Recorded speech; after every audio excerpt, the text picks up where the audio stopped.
Вот наша матрица капота. В общем-то, она готова.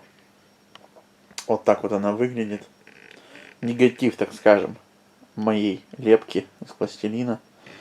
Немножко отсвечивает, но тут как раз видно, насколько это черновая матрица. Я ее всю сполирнул, убрал большие огрехи, которые были по пластилину, всякие полосы от того, что когда скоблил, здесь где-то сбоку еще остались.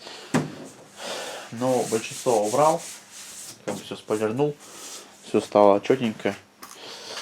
Так скажем, убрал вершины, которые в дальнейшем в детали станут ямами.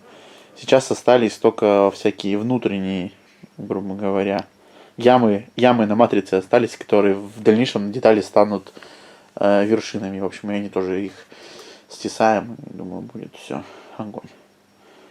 Вот так вот она получилась. Но в следующей части уже будем залепливать в эту матрицу детальку.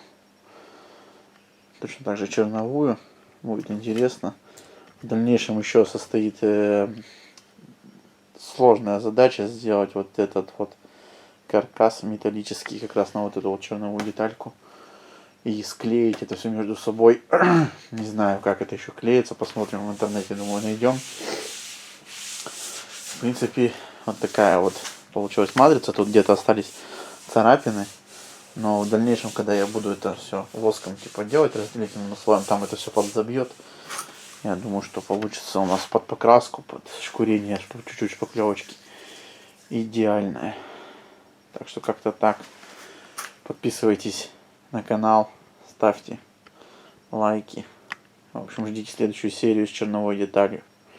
Всем спасибо, кто досмотрел. Всем пока.